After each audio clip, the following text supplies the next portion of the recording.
Trump claims Xi promised restraint. No move on Taiwan. Then hedges, saying the topic never came up. Beijing insists the island remains its own affair. Is Trump bluffing, or do the Chinese really fear his wrath?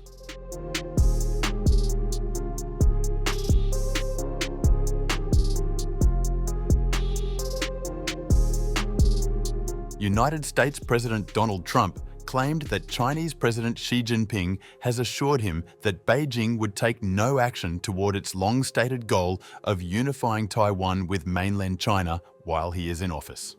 During an interview with CBS News 60 Minutes, Trump was asked what his response would be if China invaded Taiwan. He said, "You'll find out if it happens." And he understands the answer to that.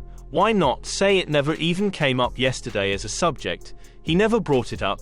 People were a little surprised that he never brought it up because he understands it, and he understands it very well. They understand what's going to happen. Often I said at meetings we would never do anything. While President Trump is president, they know the consequences. US officials have long been concerned about the possibility of China using military force against Taiwan, the self-ruled island democracy claimed by Beijing as part of its territory.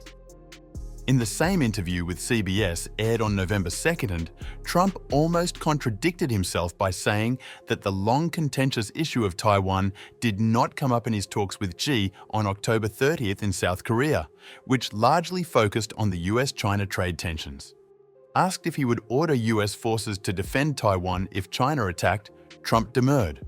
The United States, both Republican and Democratic administrations, have maintained a policy of strategic ambiguity on Taiwan, trying not to tip its hand on whether the US would come to the island's aid in such a scenario. I can't give away my secrets. I don't want to be one of these guys that tells you exactly what's going to happen if something happens to the other side, but I'm not somebody that tells you everything because you're asking me a question, but they understand what's going to happen. In response, Liu Pengyu, spokesperson for the Chinese embassy in Washington, did not respond directly to a query about whether Trump has received any assurances from Xi or Chinese officials about Taiwan. He, however, insisted in a statement that China will never allow any person or force to separate Taiwan from China in any way. The Taiwan question is China's internal affair, and it is the core of China's core interests. How to resolve the Taiwan question is a matter for the Chinese people ourselves, and only the Chinese people can decide it. The White House also did not provide further details about when Xi or Chinese officials conveyed to Trump that military action on Taiwan was off the table for the duration of the Republicans' presidency.